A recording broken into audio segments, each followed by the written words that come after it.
नमस्कार साथियों, मैं सोमनाथ मंडल अपने चैनल क्विक एजुकेशन हब में आपका पुनः स्वागत करता हूं। आज आपको जेएच टीपीटी इंटरमीडिएट कोर्स का जो पहला भाग है उस वीडियो के साथ उपस्थित हूं। तो यदि अभी तक हमारे चैनल में सब्सक्राइब नहीं किए हैं तो सब्सक्राइब करें और दिए गए बगल के बेल आइकन को भी क्लिक करें। आप वीडियो को स्किप न करें। आपको इसमें 2 गतिविधि एवं इंटरमीडिएट कोर्स का मुख्य प्रश्नोत्तर भी दिया गया है, जिसे आप ध्यान से देखें और ऑनलाइन निष्ठा ट्रेनिंग को अच्छी तरह से पूरा करें। तो इस तरह हमारे वीडियो में आने के लिए आपका बहुत बहुत स्वागत है। तो आइए चलें आज के इस इंटरमीडिएट कोर्स के पहले भाग के वीडियो में। साथियों, आते हैं जेएच टीपीटी बेसिक कोर्स के समाप्त होने के बाद इंटरमीडिएट का ये पहला कोर्स है, जिसका पहला गतिविधि है सुनने के कौशल। इसमें आप देखेंगे कि इसके में कुछ प्रश्न उत्तर दिए हुए हैं, उस प्रश्न उत्तर को आपको हल करना है। तो आइए देखते हैं पहले प्रश्न की ओर। पहला प्रश्न हमारे सामने इस तरह है कि निम्न में से कौन सा विकल्प सुनने के महत्व को दर्शाते हैं। तो इसका ऑप्शन है, सुनने के कौशल हमें दूसरों की भावनाओं को समझने में मदद करता है। नेक्स्ट ऑप्शन है, अपने विचारों को अभिव्यक्ति के लिए सुनने का बहुत महत्व है। तीसरा ऑप्शन है, जानकारी पाने के लिए ध्यान से सुनना जरूरी है। और चौथा ऑप्शन है, सुनने का कौशल बोलने के कौशल को बढ़ाने में मदद करता है। तो इसमें जो सबसे सटीक उदाहरण है वो है पहला, तीसरा और चौथा। पहला ऑप्शन, तीसरा ऑप्शन और चौथा ऑप्शन। इसे सबमिट करें और सबमिट बटन को दबाकर आगे बढ़ें। जारी रखिए बटन क्लिक करें। इस तरह आपके सामने दूसरा प्रश्न है। अदिति जी ने एक शोध की रिपोर्ट में पढ़ा है कि सुनना भाषा का पहला कौशल है जो बच्चे बहुत ही कम उम्र में सीख जाते हैं। इसे पढ़ने के बाद अदिति जी 4 निष्कर्ष निकालें। आपके अनुसार इनमें से कौन से निष्कर्ष सही हैं? तो उनका ऑप्शन था, बच्चों को विद्यालय में आने से पहले ही सुनने का अच्छा अनुभव हो जाता है। सुनना एक प्राकृतिक प्रक्रिया है। तीसरा ऑप्शन है, सुनना भाषा के बाकी कौशलों को सीखने का नींव रखता है। और चौथा जो विकल्प है वो है, विद्यालय में बच्चों को सुनने के कौशल का अनुभव देने की आवश्यकता नहीं है। तो इसमें जो सबसे सटीक आंसर है वो है पहला, दूसरा और तीसरा। इसी तरह आप क्लिक करके सबमिट बटन को दबाएं और आगे बढ़ें।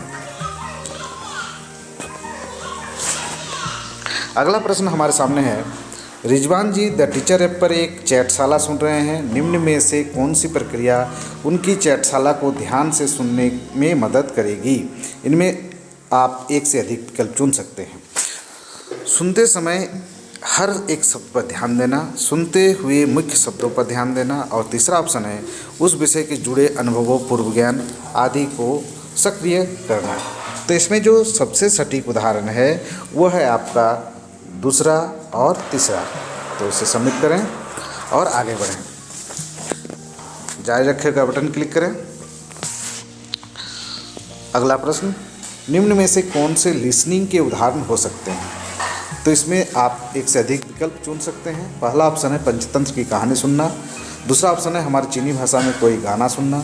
तीसरा ऑप्शन है, पंखी की आवाज़ सुनना। और चौथा ऑप्शन है, कक्षाओं में कविताओं के महत्व, उसके विषय को किसी एक अध्यापक से सुनना।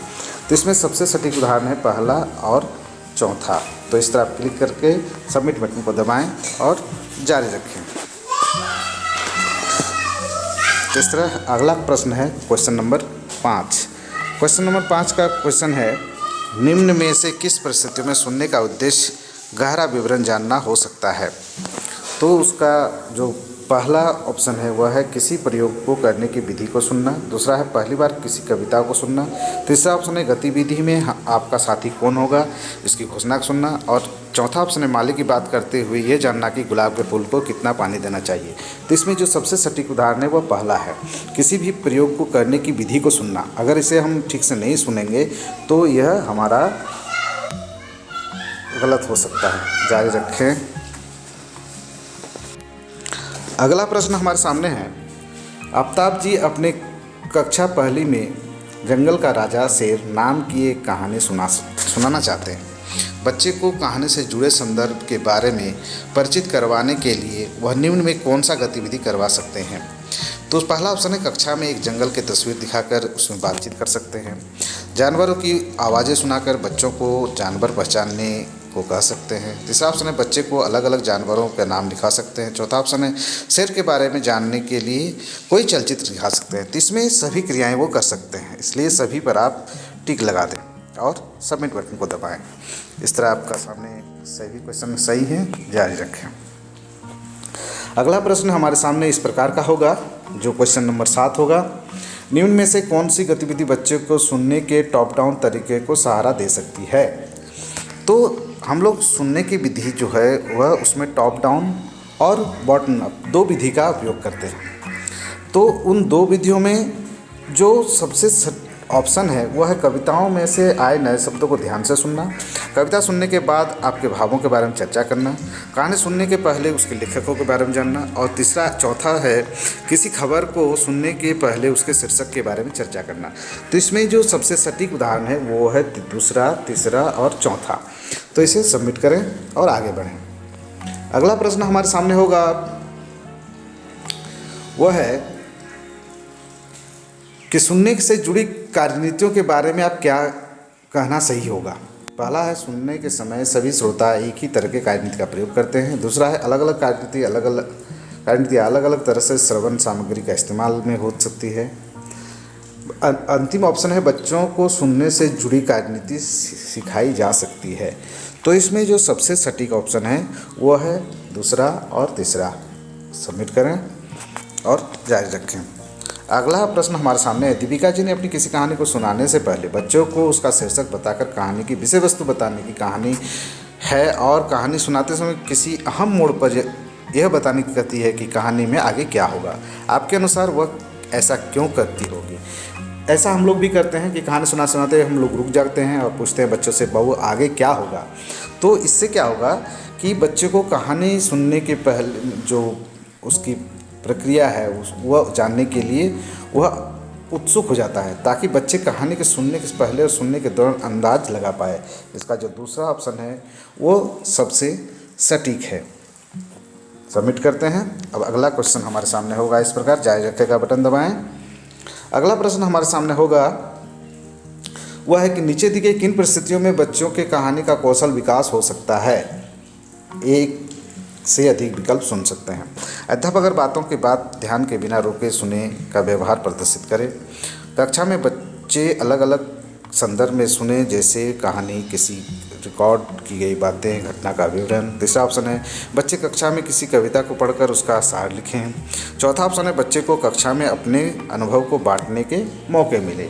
तो इसमें जो सबसे सटीक उदाहरण है वह है पहला, अध्यापक अगर बच्चों की बात को ध्यान से बिना रोके सुने और व्यवहार को प्रदर्शित करें। दूसरा ऑप्शन होगा कक्षा में बच्चे अलग अलग संदर्भ में सुने और जैसे कहानी, किसी रिकॉर्ड की गई बातें, घटना का विवरण। और चौथा है बच्चे की कक्षा में अपनी अनुभव बांटने का मौका मिले। तो ये सबसे सटीक ऑप्शन है, इसे सबमिट करें।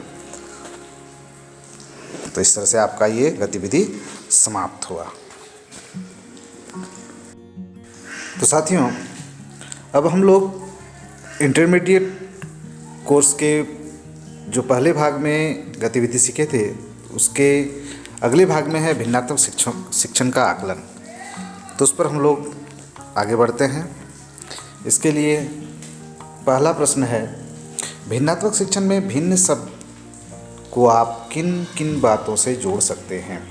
आप एक से अधिक विकल्प पर क्लिक कर सकते हैं। पहला विकल्प है बच्चों को भिन्न शिक्षक पढ़ाते हैं। दूसरा है कक्षा व्यवस्था के भिन्न तरीकों को अपनाना जरूरी है। भिन्न तरीके से आकलन करना जरूरी है। कक्षा के हर बच्चे के लिए अलग अलग पाठ्यक्रम होना चाहिए। तो इसमें जो सबसे सटीक आंसर है वह है कक्षा व्यवस्था में भिन्न तरीकों को अपनाना चाहिए, दूसरा ऑप्शन। इसके अलावा एक ऑप्शन ये है कि भिन्न तरीके का आकलन भी होनी चाहिए। तो ये दूसरा और तीसरा जो हमारा विकल्प सही है। तो इसे सबमिट करते हैं, जारी रखते हैं।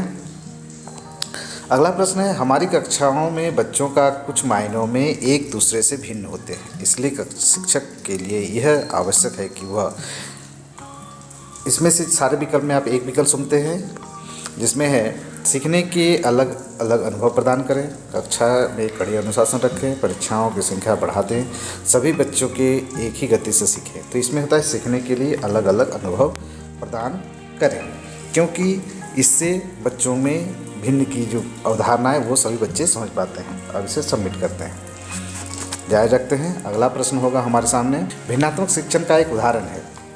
30 बच्चों के लिए 30 पाठ योजना बनाना, पाठ को बच्चों के सीखने के तरीके का अनुकूल बनाना, शिक्षण सामग्री को औसत समझ वाले बच्चों के अनुसार ढाल देना, सिर्फ पढ़ने और लिखने में कमज़ोर बच्चों पर ध्यान देना। तो इसमें जो सबसे सटीक ऑप्शन है वह है पाठ को बच्चों के सीखने के अनुकूल बनाना। दूसरा ऑप्शन सही है। तो इसे सबमिट करते हैं, जारी रखते हैं।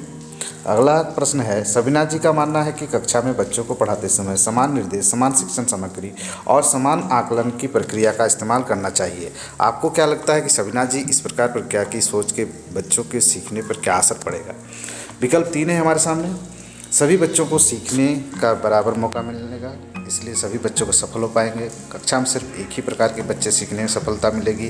कक्षा के अधिकतर बच्चे अपने सीख को सही मायने में समझ पाएंगे। तो इस तरह शिक्षा व्यवस्था में जो होगा वो एक ही प्रकार के बच्चे को सफलता मिलेगी। ये ऑप्शन 2 ही सही है। इसे सबमिट करते हैं। अगला प्रश्न हमारे सामने इस तरह होगा, जो कि क्वेश्चन नंबर 5 है। रजत जी और भौमिक जी अपनी कक्षा में मौसम विषय पर शिक्षण करते समय रजत जी अपने पाठ रोचक बनाने के लिए अलग अलग शिक्षण सामग्री जैसे चार्ट, मॉडल, रंगीन चित्र का प्रयोग करते हैं।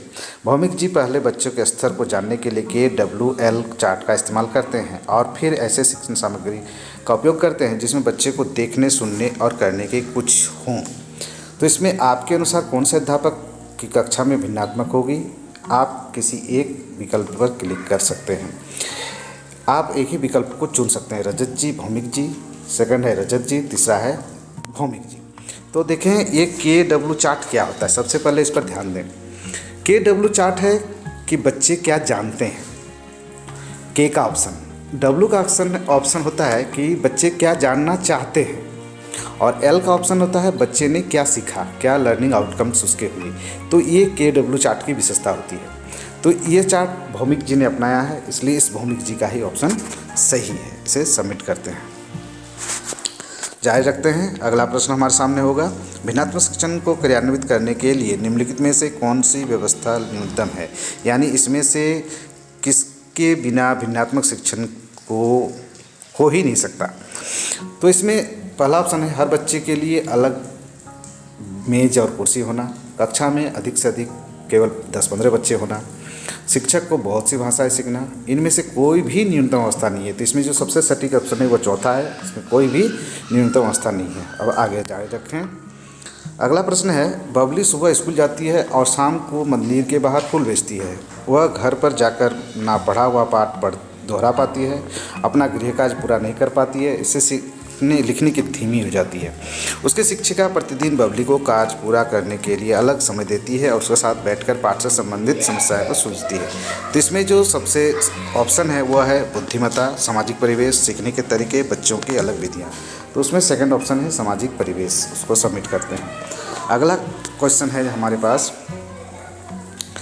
मनप्रीत जी पाठ योजना बनाते समय नियोजन करते हैं। वह उस बच्चों के लिए गतिविधियाँ पहले से ही पाठ योजना लिख रखते हैं जो अपना काम जल्दी कर लेते हैं। जिन बच्चों को लिखने की गति कम होती है उन पर बिना कोई दबाव डाले अपनी कार्य क्षमता से कार्य करने का मौका मिलता है। तो इसमें से किस भिन्नता को इशारा करता है? तो पहला विकल्प है शिक्षण सामग्री, शिक्षण प्रक्रिया, आकलन और कक्षा व्यवस्था। तो इसमें सटीक है वो है शिक्षण प्रक्रिया। इसको सबमिट करें और आगे बढ़ें। अगला प्रश्न है हमारे सामने इस प्रकार का, जिसमें भिन्नात्मक शिक्षण पर बच्चों को क्या प्रभाव हो सकता है। एक विकल्प चुन सकते हैं, बच्चों का आत्मविश्वास घट जाएगा। एक से अधिक विकल्प चुन सकते हैं, बच्चों के खुद को काबिलियत के बारे में पता चलेगा।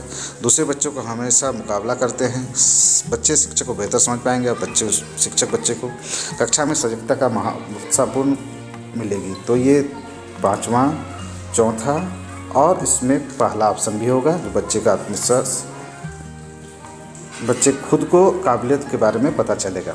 दूसरा, तीसरा, चौथा और पाँचवा। दूसरा, चौथा और पांचवा ऑप्शन इसमें सही है। इसे सबमिट करते हैं और आगे बढ़ते हैं। अगला प्रश्न है और अंतिम प्रश्न है, भिन्नात्मक शिक्षण के दौरान क्या बच्चे को केवल वह सीखने के लिए कितने तैयार है के आधार पर समूह पर बांटा जा सकता है? नहीं, इसमें हम लोग उसमें नहीं बांट सकते हैं और इसे सबमिट करते हैं। तो इस तरह हम लोग सभी प्रश्न के उत्तर दे दिए हैं, आपने भी दिया होगा, और नहीं दिए हैं तो इसे बारी बारी से प्रश्न को बनाएं। इसमें आपकी कोई दिक्कत नहीं है जब तक 10 के 10 प्रश्न सही नहीं हो जाएं। तो इस तरह आप अपने प्रश्नोत्तर को दें और पाठ को जारी रखें। तो साथियों, आते हैं इस इंटरमीडिएट कोर्स के मुख्य प्रश्नोत्तरी में, जिसमें पहला प्रश्न है, बच्चों के लिए घटाव भाग गुणा का चिन्ह और मानक कलन विधि के बीच संबंध बनाना क्यों जरूरी है? थोड़ा ध्यान दीजिएगा कि ये प्रश्न का क्रम आपके प्रश्नोत्तरी में अलग हो सकता है, लेकिन प्रश्न और ऑप्शन समान रहेंगे, इसलिए अपना क्रम को ठीक से देख लेंगे। तो इसमें और 4 ऑप्शन दिए हुए हैं। संख्याओं का भाग करने के लिए, कलन विधि को सही तरह से लिखने के लिए, प्रक्रिया के आधार पर चिन्हों को इस्तेमाल कर पाएंगे, और आखिरी जो ऑप्शन है वह है मानक विधि की ओर बढ़ पाएंगे। तो इसका जो सटीक आंसर है वो है प्रक्रिया के आधार पर चिन्हों का इस्तेमाल कर पाएंगे। इसे क्लिक करके आगे बढ़ें। अगला प्रश्न है, हमारी कक्षा में बच्चे कई मायनों में एक दूसरे से भिन्न होते हैं, इसलिए शिक्षक के लिए यह आवश्यक है कि वह सीखने के अलग अलग अनुभव प्रदान करना, कक्षा में कड़ा अनुशासन रखें, परीक्षाओं की संख्या बढ़ा दें, और अंतिम ऑप्शन है सभी बच्चे एक ही गति से सीखने पर जोर दें। तो इसका सबसे सटीक आंसर है वह है सीखने के लिए अलग अनुभव प्रदान करना। आगे बढ़ते हैं। स्वाति ने बच्चों को बराबर समूह में वस्तुओं को बांटने के लिए ये सवाल दिए, इनमें से वे सवाल चुने जो इस उद्देश्य के लिए सही होंगे। तो इसका ऑप्शन पढ़ते हैं। हुसैन को 24 बर्फियाँ डिब्बों में भरनी है, एक डिब्बे में 4 बर्फियाँ हो सकती है, हुसैन कितने डिब्बे में बर्फियाँ भर पाएंगे? दूसरा ऑप्शन है, हुसैन को 24 बर्फियाँ डिब्बों में भरनी है, हुसैन के पास ऐसे डिब्बे हैं जिसमें 10, 15, 8 बर्फियाँ रखी जा सकती है, बर्फियाँ कितने डिब्बे में रखी जा सकती है? तीसरा ऑप्शन है, हुसैन को 24 बर्फियाँ 6 डिब्बों में भरनी है, हर डिब्बे में बराबर बर्फियाँ होनी चाहिए, हर डिब्बे में कितनी बर्फियाँ होनी चाहिए? अगला ऑप्शन है, हुसैन को 24 बर्फियाँ कुछ डिब्बों में भरनी है, कुछ डिब्बों में 1 किलो और कुछ डिब्बों में आधा किलो बर्फ़ी आएगी, हुसैन को कितने डिब्बे होंगे? तो इसका जो सबसे सटीक आंसर है वह है तीसरा, हुसैन को 24 बर्फियाँ 6 डिब्बों में भरनी है, हर डिब्बे में बराबर बर्फियाँ होनी चाहिए और हर एक डिब्बे में कितनी बर्फियाँ होनी चाहिए? तो अगले प्रश्न की ओर बढ़ते हैं। इन 2 सवालों में से कौन से सवाल में भाग गुना की उलट प्रक्रिया की तरह है? तो यहाँ 2 ही ऑप्शन हैं। दोनों ऑप्शन में पहला ऑप्शन है, अबिदा के पास 88 किताबें हैं जिन्हें वे बक्सों में भर रही है, अगर हर बक्से में 10 किताबें आ सकती है तो ऐसे कितने बक्से भरेंगे? दूसरा ऑप्शन है, 8 सदस्यों के एक परिवार में एक महीने में 72 किलो दूध इस्तेमाल होता है, परिवार का हर सदस्य कितने किलो दूध इस्तेमाल करता है? तो इसका जो दूसरा ऑप्शन है वो सही है। आगे बढ़ते हैं। अगला प्रश्न है, भिन्नात्मक शिक्षण को क्रियान्वित करने के लिए निम्नलिखित में से कौन सी अवस्था न्यूनतम है, यानी इनमें से किसके बराबर भिन्नात्मक शिक्षण नहीं है हो सकता है? तो इसका ऑप्शन है, हर बच्चे के लिए अलग अलग मेज कुर्सी, कक्षा में अधिक से अधिक केवल 10-15 बच्चे होने चाहिए, शिक्षक को बहुत सी भाषाएं आनी चाहिए, और अंतिम ऑप्शन है, इसमें से कोई न्यूनतम अवस्था नहीं है। तो इसका सबसे लास्ट ऑप्शन ही सही है, उसे क्लिक करें और आगे बढ़ें। अगला प्रश्न है, निम्न में कौन से विकल्प सुनने के महत्व को नहीं दर्शाता? तो इसमें 4 ऑप्शन दिए हुए हैं। सुनने की कौशल हमें दूसरे की भावनाओं को समझने में मदद करती है, अपने विचारों को अभिव्यक्ति के लिए सुनने का बहुत महत्व है। अगला ऑप्शन है, जानकारी पाने के लिए ध्यान से सुनना बहुत ज़रूरी है, और लास्ट ऑप्शन है, सुनने का कौशल बोलने के कौशल को बढ़ाने में मदद करता है। तो इसका जो सबसे सटीक आंसर है वह है, अपने विचारों को अभिव्यक्ति के लिए सुनने का बहुत महत्व, ये ऑप्शन सही है। आगे बढ़ते हैं। इस तरह हम लोग 6 का 6 प्रश्न दिए हैं, कोई भी स्किप नहीं किए। अब अपना सबमिट करते हैं। तो देखते हैं हमें 6 का 6 स्कोर मिला है। तो इस तरह आप भी अपना स्कोर को सुधारें, जितना बार में हो सके 6 का 6 ऑप्शन स्कोर लाएं और वीडियो को देखते रहें।